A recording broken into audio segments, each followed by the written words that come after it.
एबे सुभद्रा योजना को नहीं आसला गोटे बड़ अपडेट जहाँकि पुणी खोलिबो सुभद्रा पोर्टाल जानतु किए केबेठारु करिपारिबे आवेदन से भिडियोटी को शेष पर्यंत देखंतु। चैनल ले नुआ थिले चैनल को सब्सक्राइब करी पाखर आसुवा घंटे जन को प्रेस कर दियंतु।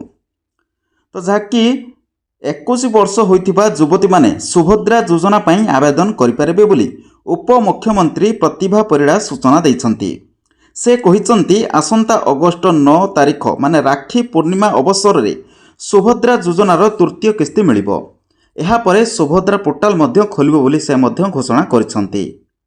21 वर्ष होइथिबा युवती आवेदन करिपारिबे। एथिपाई पूर्वरु बाद पड़िथिबा 2 लाख हिताधिकारी को जोड़िबा पई आउ थरे सर्भे कराजिबो।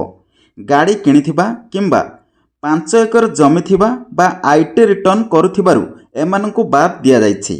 सेहीपरि 93,000 हिताधिकारी को 60 वर्ष होई थिबारु सामाजिक सुरक्षा विभाग सेमानंको तालिका पठाई दिया जाइछि। भर्ता पाई मध्य सेमानंको आउ आवेदन करिबाकू पड़िबो नाही।